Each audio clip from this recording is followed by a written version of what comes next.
I'm going to be reviewing another Hornby locomotive, and today it is the early BR 260 K1 class, number 62059, the weathered version. So here it is in the box. I will confess I've already opened this one up and put in 2 members of crew. Here's the back of the box if anyone would like to read, but in essence the K1 class, of which there were 70, were all built in Glasgow over a 10-month period between May 1949 and March 1950. As was the North British Locomotive Company's practice, all of the class were sent to the Eastfield shed initially. They were then run in, where they were shipped off to their respective stations and used for both freight and express passenger workings. 30 of the class were sent to the eastern, the remaining 40 were dispatched to the north-eastern region. The class was used throughout the former LNER regions and proved a very versatile and reliable mixed traffic locomotive. But by 1958 the K1s were starting to be transferred from the Great Eastern region, with the result that by 1961 only 8 remained. And luckily this one here, 62005, was preserved and now can be seen operating on the North Yorkshire Moors Railway. This particular locomotive, 62059, was outshopped in December 1949. It was then sent to Darlington, where it remained until January 1951. It was then re-rostered to Haverton Hill, but eventually ended its working days in North Blythe. It was withdrawn from service in February 1967 and eventually cut up and disposed later that year. But this is another lovely model from Hornby. I do like the detail on these. Very clear numbering, the early BR logo. And it's got all the usuals, the spring buffers here. It's got quite a weight to it, not the heaviest of locomotives that I've got. That might be to do with the size rather than anything else. Looking at it across here, it's got, which is also quite nice, the lamps at the front as well, one up at the top there, and then 4 on the front, but spring buffers on the front as well. But what is nice is these, whilst this is an ex-LNER locomotive, but LNER does seem to be getting quite a good coverage from Hornby over the years, and this one is certainly no exception as being another decent one.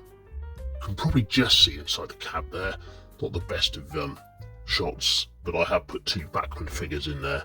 I always like to have a couple of crew members in there just to bring it alive. The early BR logo there, quite nice and clear again, good print. You can just see a bit of the weathering coming up from the bottom of the tender there. I do like these weathered locomotives, just makes them feel a little bit more alive really, albeit I think maybe some weathering on the boiler would have probably looked quite nice. But let's see it running. I haven't got a long layout, so I've just got a little bit of track here, so it'll be a slow run. And I think when the weathered locomotives, this is where they shine, because they do look good with the rods etc all moving. Weathered, it really makes them stand out. You can just see every little fine detail there, so I find that quite impressive. Certainly looks better than some of my highly polished locomotives, I think. And for a 10-year-old model, effectively the basis of this model, I think it stands up very well. The detail is good, it runs well, it's smooth. It's got a lot of additional features. Those lamps on there in particular are the separately fitted parts, which is always nice. There's not much here that's all been moulded as one, so it definitely appears quite quick there. But you could really just see how that blur of the rods and movement etc went as I raced it past. But this locomotive's got a 3-pole motor, and I know some 3-pole motors, they judder a little bit when you start them off, but I haven't had too many issues with this one. But as a mixed traffic locomotive, freight and passenger, the weathered look I think does work well with freight. So I've just got a couple of wagons here, a generic BR wagon and 2 coal wagons. And I think it matches fairly well, although I will say this does look a bit weird having nice pristine clean wagons and a weathered locomotive, but that's me being a bit picky with my display. For me, I would say the one thing that I would change or pick up on is the plastic running plate. Issues with these are that sometimes they can warp or bend, so do be careful with those. There isn't too many issues. This one hasn't got any issues and turned up lovely. A die-cast running plate, as the A3 I've previously reviewed, would have given it that extra weight, a bit more traction and pulling power, but it doesn't take away too much from the model, to be honest. But the details, the separately moulded pieces, the lamps, the pipework, the railings, all do really bring this alive. It's good detail.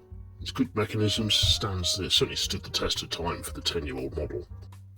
And the original RRP, certainly the recent that you can find it for, is about £150.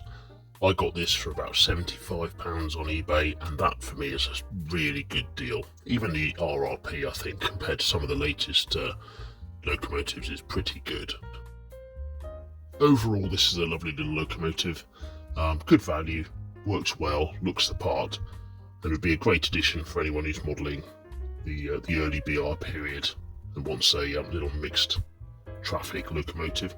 The weathering does apply itself more to freight, which I think does look good. Maybe putting a fish train or I don't know, anything you like really, I guess that's the beauty of it. But a lovely locomotive and well worth it. Thank you very much for watching.